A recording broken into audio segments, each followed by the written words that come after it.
இந்த சட்டமன்ற தேர்தலை பொறுத்த வரைக்கும் தேர்தல் முடிந்த உடனே கொடைக்கானல் செல்வது அப்படிங்கிறது ஏற்கனவே முதல்வர் அவர்களுடைய பிளானாக தான் இருந்துச்சு. செய்திகளாகவும் ஊடகங்களில் வந்துகிட்டு தான் இருந்தது. ஆனால் பார்த்தீங்கன்னா தேர்தல் முடிந்த பிறகும் பார்த்தீங்கன்னா கொடைக்கானலுக்கு செல்லவே இல்லை. எடப்பாடி பழனிசாமி அவர்களும் தன்னுடைய சொந்த ஊர் எடப்பாடிக்கு செல்லலை. இப்போ துணை முதலமைச்சர் உதயநிதி ஸ்டாலின் அவர்கள் தான் துபாய்க்கு ஃபேமிலியோடு போயிருக்காங்க.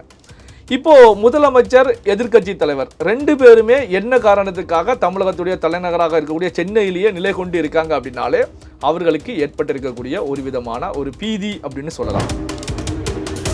என்னன்னா இப்போ அவங்கள பொறுத்த வரைக்கும் நம்மளுக்கு இருக்கக்கூடிய ஓட்டு பேங்க்ல இருந்து எத்தனை லட்சம் எத்தனை கோடி ஓட்டு பிரிஞ்சிருக்கு அப்படிங்கிறத எடுக்கக்கூடிய நிலையில தான் ஈடுபடுவாங்க அப்படிங்கிறதா 30-40 ஆண்டுகளாக திமுகவுக்கு நாங்கள் தொடர்ச்சியாக வாக்களித்து கொண்டிருக்கக்கூடிய திமுக பின்புலத்தை கொண்ட ஒரு பாரம்பரியமான குடும்பங்களில் இருக்கக்கூடியவங்க கூட இந்த முறை நம்ம ஃபேமிலியில இருந்து ஒரு 3 ஓட்டு டிவி கேக்கு போயிருச்சிங்க. ஏங்க நீங்க ஒரு திமுகவுக்கு ஒரு பேக் போனாக இருக்கக்கூடிய ஆளு நீங்க என்ன இப்படி சொல்றீங்க அப்படின்னு கேட்டா, இல்ல நான் என்னுடைய மனைவி டிஎம்கேக்கு தான் போட்டோம், என்னுடைய பையன் மருமக என்னுடைய 2வது பொண்ணு பாத்தீங்கன்னா டிவி கேக்கு குத்திட்டாங்க.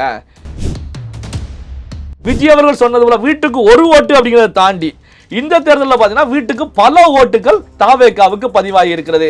இதில் இன்னொரு முக்கியமான விஷயம் என்ன அப்படின்னா, இந்த வாக்காளர்களை பொறுத்த வரைக்கும் கேண்டிடேட் யாருன்னே பார்க்கல. அதாவது தாவேகா தரப்புல இருந்து எந்த கேண்டிடேட்டை நிறுத்தி இருக்காங்கன்னு பார்க்கல. இப்போ ஓட்டு போட்டவங்கள்ட்ட கூட நீங்க யாருக்கு ஓட்டு போட்டீங்க அப்படின்னா விசிலுக்கு போட்டிருக்கோம், தாவேகாக்கு போட்டிருக்கோம், விஜய்க்கு போட்டிருக்கோம், இந்த பதில தான் சொல்றாங்க.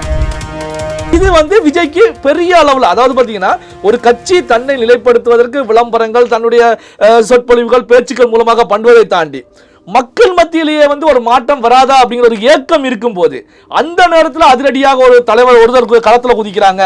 அவங்க சொல்லக்கூடிய விஷயங்கள் பேசக்கூடிய விஷயங்கள் ஓகே நமக்கு நம்பக்கூடியதாக இருக்கிறது, ஒரு மாற்றம் கிடைக்கும், நம்மளுக்கு ஒரு வளர்ச்சி கிடைக்கும் அப்படின்னா வீட்டுக்கு ஒரு ஓட்டுனாலே 1 கோடி 1.25 கோடியை தாண்ட போகுது. வீட்டுக்கு பல ஓட்டு அப்படிங்கும் போது இது ஒரு மிகப்பெரிய ஒரு எழுச்சி. விஜய் அவர்களை பொறுத்த வரைக்கும் எதிர்பாராத ஒரு வெற்றி அப்படிங்கிற நிலையில தான் இந்த தேர்தல் இருக்க போறது. இந்த நிலை தான் பாத்தீங்கன்னா 2 கழகங்களுக்கும் இடையில பெரிய ஒரு கலகமே ஏற்பட்டிருக்கிறது அப்படின்னு சொல்லலாம். இந்த ரிப்போர்ட் தங்களுக்கு சாதகமான ரிப்போர்ட்டா இல்ல அப்படின்னா முழுக்க அங்க விஜய் வேவ் பெரிய லெவல்ல அடிச்சிருக்கு. விஜய்க்கான ஓட்டுகள் பெரிய அளவில் பிரிஞ்சிருக்கு. எதிர்பார்த்ததை விட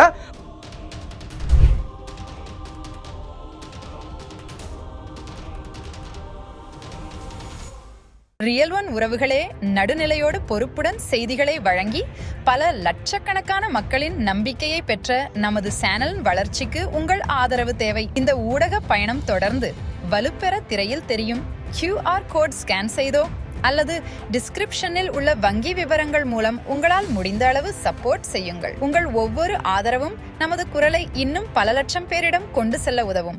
ரியல் ஒன் நேயர்களுக்கு வணக்கம். இன்று நம்முடன் நேர்காணலுக்காக பத்திரிகையாளர் நிலை சிவா இணைந்திருக்காரு. வணக்கம் சார். வணக்கம் சார். எப்பவுமே இந்த சட்டமன்ற எலெக்ஷன் முடிஞ்ச உடனே கட்சி தலைவர்கள் போயிட்டு ஒரு ஊர்ல போயிட்டு ஓய்வு எடுக்கிறோம் அப்படின்ற மாதிரி ஒரு செய்தியெல்லாம் நம்ம கடந்த காலங்களில் பார்த்துட்டு இருக்கோம்.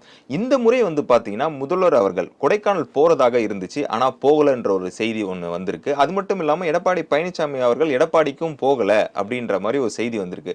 என்ன காரணத்துக்காக இங்க தலைநகரத்திலே இருக்காங்க? இதன் பின்னணி என்னவாக இருக்கும் சார்? அதாவது கடந்த 2021 தேர்தல் முடிஞ்ச உடனேயே ஸ்டாலின் அவர்களை பொறுத்த வரைக்கும் கொடைக்கானலுக்கு ஓய்வு எடுக்க போனாங்க. ஓய்வு அப்படின்னு சொல்லப்பட்டாலும் அங்கே முக்கியமான அரசியல் விஷயங்கள் டிஸ்கஷன் நடக்கும், முக்கியமான முடிவுகள் எடுப்பாங்க.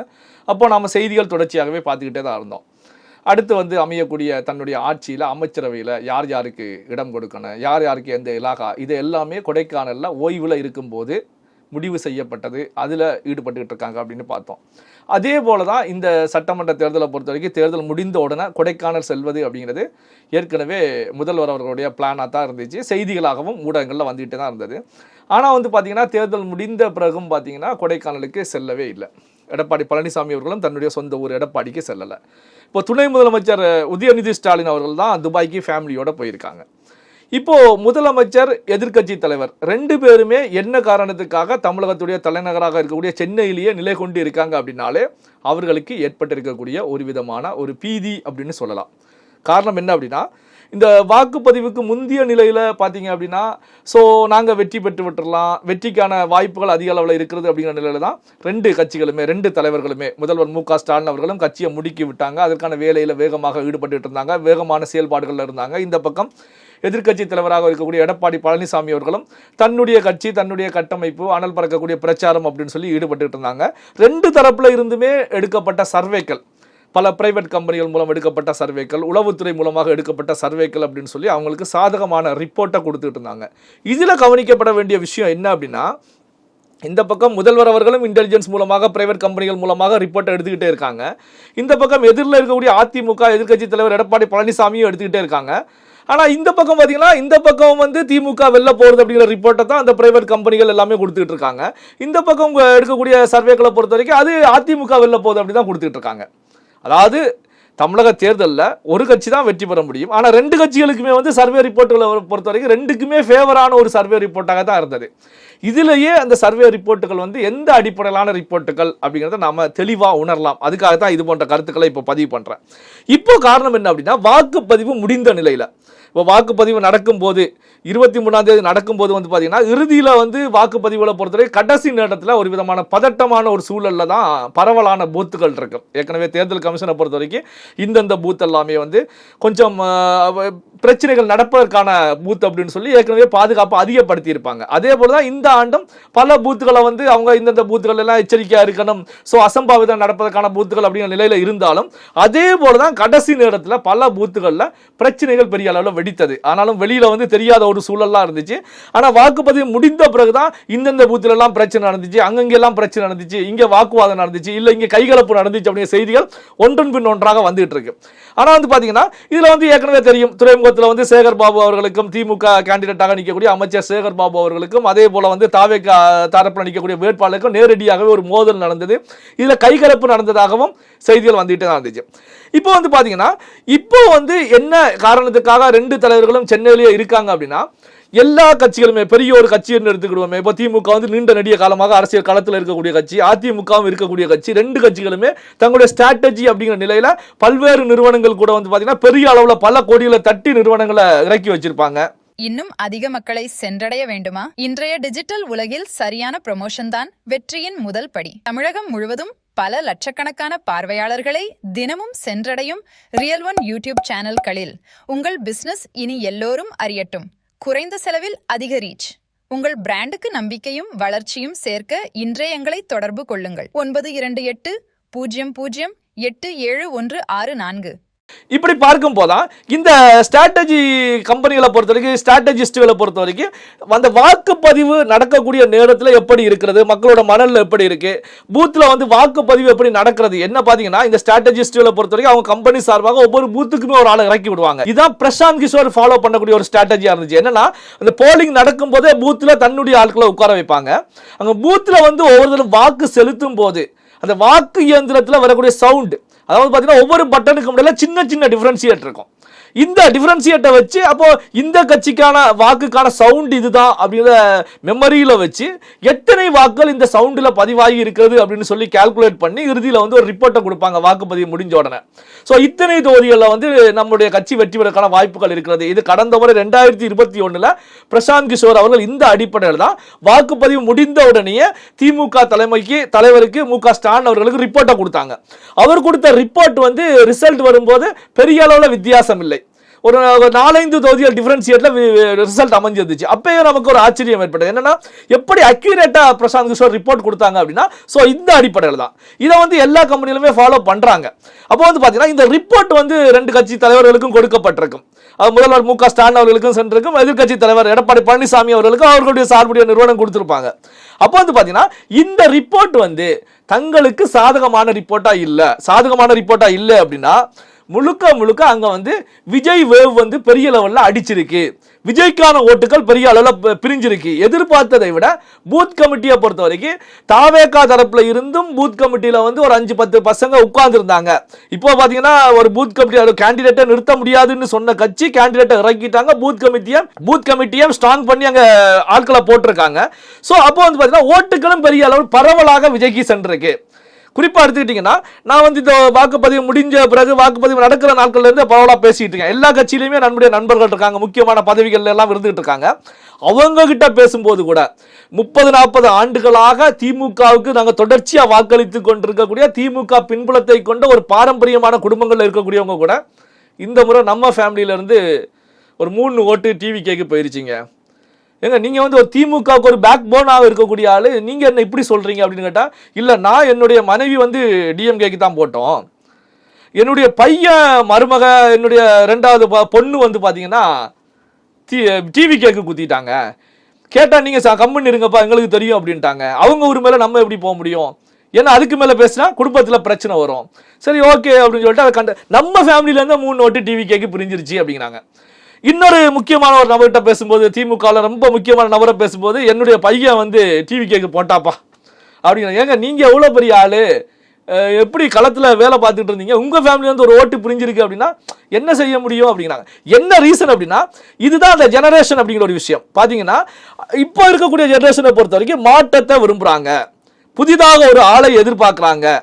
ஸோ அப்போ வந்து பார்த்தீங்கன்னா இது வந்து விஜய்க்கு பெரிய அளவில், அதாவது பார்த்தீங்கன்னா ஒரு கட்சி தன்னை நிலைப்படுத்துவதற்கு விளம்பரங்கள், தன்னுடைய சொற்பொழிவுகள், பேச்சுக்கள் மூலமாக பண்ணுவதை தாண்டி மக்கள் மத்தியிலேயே வந்து ஒரு மாற்றம் வராதா அப்படிங்கிற ஒரு ஏக்கம் இருக்கும்போது அந்த நேரத்தில் அதிரடியாக ஒரு தலைவர் ஒருத்தர் களத்தில் குதிக்கிறாங்க. அவங்க சொல்லக்கூடிய விஷயங்கள், பேசக்கூடிய விஷயங்கள் வந்து ஓகே நமக்கு நம்பக்கூடியதாக இருக்கிறது, ஒரு மாற்றம் கிடைக்கும், நம்மளுக்கு ஒரு வளர்ச்சி கிடைக்கும் அப்படின்னா ஆட்டோமேட்டிக்காக அந்த சைடு திரும்புவாங்க. இதே போன்ற ஒரு நிலை தான் இப்போ வந்து களத்தில் பிரதிபலிச்சிருக்கு. அப்போ வந்து பாத்தீங்கன்னா குடும்பத்துக்கு ஒரு ஓட்டு அப்படின்னு சொல்லி தான் விஜய் தெரிவிச்சிருந்தாங்க. இப்போ பார்க்கக்கூடிய நிகழ்வுகளை பார்க்கும்போது குடும்பத்திற்கு எத்தனை ஓட்டு போயிருக்கிறது அப்படிங்கிற ஒரு விஷயம் இருக்கு. குறிப்பா எடுத்துக்கிட்டீங்கன்னா இதுதான் திமுகவுக்கு அதிமுகவுக்கு பெரிய ஒரு அதிர்வலையை, அதிர்ச்சியை உருவாக்கி இருக்கு.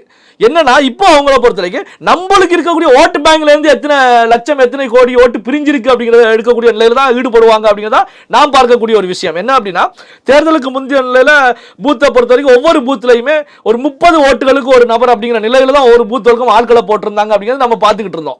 ஒரு பூத் இருக்கிறது, அங்க ஒரு 1000 ஓட்டு இருக்கு அப்படின்னா அங்க வந்து ஒரு 30 பேருக்கு ஒரு ஆள் அப்படிங்கிற அடிப்படையில் ஒரு 30 பேரை போட்டிருந்தாங்க. ஸோ போட்டு சிந்தாமல் சிதறாமல் ஓட்டுகளை தங்கள் பக்கம் எடுக்கக்கூடிய வேலையில ஈடுபட்டாங்க. இப்போ பாத்தீங்கன்னா இந்த ரிசல்ட் வருவதற்கு முந்தைய நிலையில, வாக்குப்பதிவு முடிந்து ரிசல்ட் வருவதற்கு முந்தைய நிலையில ஒவ்வொரு பூத்துகள்ல இருந்து விஜய்க்கு எத்தனை ஓட்டு பிரிஞ்சிருக்கு அப்படிங்கிற நிலையிலையும் ஒரு சர்வே வந்து நடந்துகிட்டு இருக்கு அப்படிங்கிற தகவல்களை சொல்றாங்க. என்ன ரீசன் அப்படின்னா விஜய்க்கு எத்தனை ஓட்டு பிரிஞ்சிருக்கு அப்படின்னாலே அப்ப இவர்களுடைய ஓட்டு அங்க விஜய் பக்கம் திரும்புகிறது. விஜய் வந்து பாத்தீங்கன்னா நேரடியா போய் வந்து அவங்க குடும்பத்துல பேசியோ இல்ல காசு கொடுத்த எதுவுமே கிடையாது. அதாவது விஜய் பேசக்கூடிய விஷயங்கள் நம்பிக்கையை உருவாக்குகிறது, மாற்றத்தை விரும்புறாங்க. திராவிட கட்சிகள் மூலமாக நமக்கு வந்து எந்த விதமான பலனும் கிடைக்கல, நாட்டுக்கு வளர்ச்சியும் ஏற்படல. இவர்களை பொறுத்த வரைக்கும் மறுபடியும் ஒரே குட்டையில உரிய மட்டைகளாகத்தான் ஒரு ஆட்சி மாற்றம் ஏற்பட்டாலும், நான் ஆட்சி மாற்றம் சொல்வது அதிமுக திமுக ஆட்சி மாற்றம் மாறி வந்து இப்போ திமுக இருக்காங்க, நம்ம அதிமுக கொடுக்கலாம்னாலும் ஒரே குட்டையில உரிய மட்டைகளாகத்தான் இவங்க இருப்பாங்க, ஒரு புதுவிதமான அரசியலை கொடுக்க மாட்டாங்க அப்படிங்கிற நிலையில தான் அப்போ மாற்றத்தை விரும்பக்கூடியவர்கள் எல்லாமே விஜய் பக்கம் திரும்பி இருக்காங்க. அப்போ பாத்தீங்கன்னா விஜய் அவர்கள் சொன்னது போல வீட்டுக்கு ஒரு ஓட்டு அப்படிங்கிறத தாண்டி இந்த தேர்தலில் பார்த்தீங்கன்னா வீட்டுக்கு பல ஓட்டுகள் தாவேகாவுக்கு பதிவாகி இருக்கிறது. இதுல இன்னொரு முக்கியமான விஷயம் என்ன அப்படின்னா இந்த வாக்காளர்களை பொறுத்த வரைக்கும் கேண்டிடேட் யாருன்னே பார்க்கல. அதாவது தாவேகா தரப்புல இருந்து எந்த கேண்டிடேட்டை நிறுத்தி இருக்காங்கன்னு பார்க்கல. இப்போ ஓட்டு போட்டவங்கள்ட்ட கூட நீங்க யாருக்கு ஓட்டு போட்டீங்க அப்படின்னா விசிலுக்கு போட்டிருக்கோம், தாவேகாக்கு போட்டிருக்கோம், விஜய்க்கு போட்டிருக்கோம், இந்த பதில தான் சொல்றாங்க.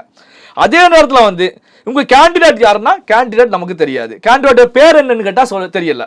அது ஒரு சிலருக்கு தெரிஞ்சிருக்கும், அதாவது அந்த தாவேகா கட்சி மட்டத்தில் இருக்கக்கூடியவங்களுக்கு தெரிஞ்சிருக்கு. நான் சொல்லக்கூடிய பப்ளிக் பொதுமக்கள் அவங்கள பொறுத்த வரைக்கும் யாருன்னு தெரியாதுப்பா, விஜய்க்கு போட்டப்பா, விசிலுக்கு போட்டப்பா.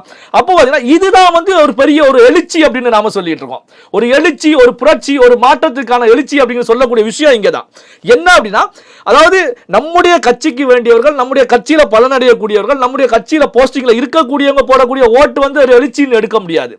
ஆனா யாருக்குமே தொடர்பு இல்லாதவர்கள், வேறு கட்சிகளுக்கு வாக்களிச்சுக்கிட்டு இருந்தவங்க, புதிதாக வந்த வாக்காளர்கள் இவங்க வந்து ஆட்டோமேட்டிக்கா திசை திரும்பி வர்றாங்கன்னா இதுதான் எழுச்சி. இதைத்தான் நம்ம ஆரம்பத்துல இருந்தே சொல்லிட்டு இருக்கோம். விஜயுடைய அலை, விஜய் வேவ்ஸ் வந்து பெரிய அளவில் அடித்திருக்கிறது. இந்த விஜய் வேவ் வந்து சுனாமியாக மாறப்போகிறதா ரிசல்ட்ல அப்படிங்கிறதா நாமே எதிர்பார்த்து காத்து கொண்டிருக்கக்கூடிய நிகழ்வு அப்படிங்கிறது பதிவு பண்ணிட்டே இருக்கோம். இப்போ வந்து பாத்தீங்கன்னா இந்த சுனாமியாக மாறுவதற்கான ஒரு நிலை தான் நாம பரவலா பேசும்போது தெரிஞ்சிட்டு இருக்கு. ஏன்னா வீட்டுக்கு ஒரு ஓட்டுன்னு எதிர்பார்த்த நிலையில இப்ப வீட்டுக்கு பல ஓட்டு அப்படிங்கும் போது ஒரு ஃபேமிலியில் 5 ஓட்டுனா 2 ஓட்டு 3 ஓட்டு பிரியுதுன்னா எங்க போய் நிற்கும்?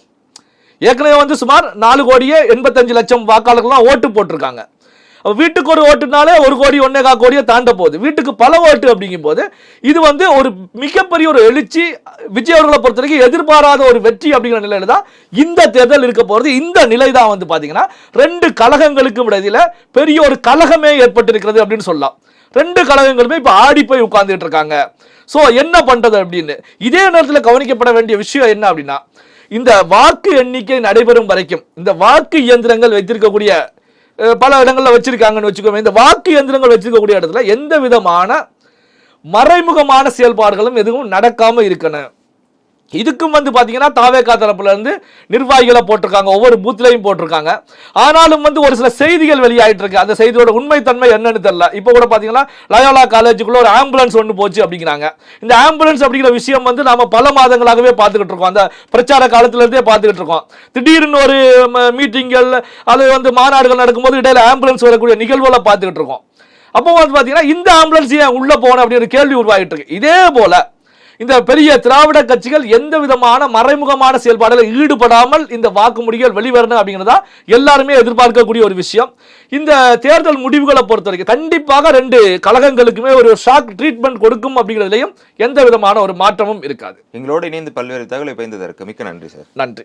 ரியல் ஒன் உறவுகளே, நடுநிலையோடு பொறுப்புடன் செய்திகளை வழங்கி பல லட்சக்கணக்கான மக்களின் நம்பிக்கையை பெற்ற நமது சேனலின் வளர்ச்சிக்கு உங்கள் ஆதரவு தேவை. இந்த ஊடக பயணம் தொடர்ந்து வலுப்பெற திரையில் தெரியும் QR கோட் ஸ்கேன் செய்தோ அல்லது டிஸ்கிரிப்ஷனில் உள்ள வங்கி விவரங்கள் மூலம் உங்களால் முடிந்த அளவு சப்போர்ட் செய்யுங்கள். உங்கள் ஒவ்வொரு ஆதரவும் நமது குரலை இன்னும் பல லட்சம் பேரிடம் கொண்டு செல்ல உதவும். இன்னும் அதிக மக்களை சென்றடைய வேண்டுமா? இன்றைய டிஜிட்டல் உலகில் சரியான ப்ரமோஷன் தான் வெற்றியின் முதல் படி. தமிழகம் முழுவதும் பல லட்சக்கணக்கான பார்வையாளர்களை தினமும் சென்றடையும் ரியல் ஒன் யூடியூப் சேனல்களில் உங்கள் பிசினஸ் இனி எல்லோரும் அறியட்டும். குறைந்த செலவில் அதிக ரீச். உங்கள் பிராண்டுக்கு நம்பிக்கையும் வளர்ச்சியும் சேர்க்க இன்றைய எங்களை தொடர்பு கொள்ளுங்கள். 928 00 87 164.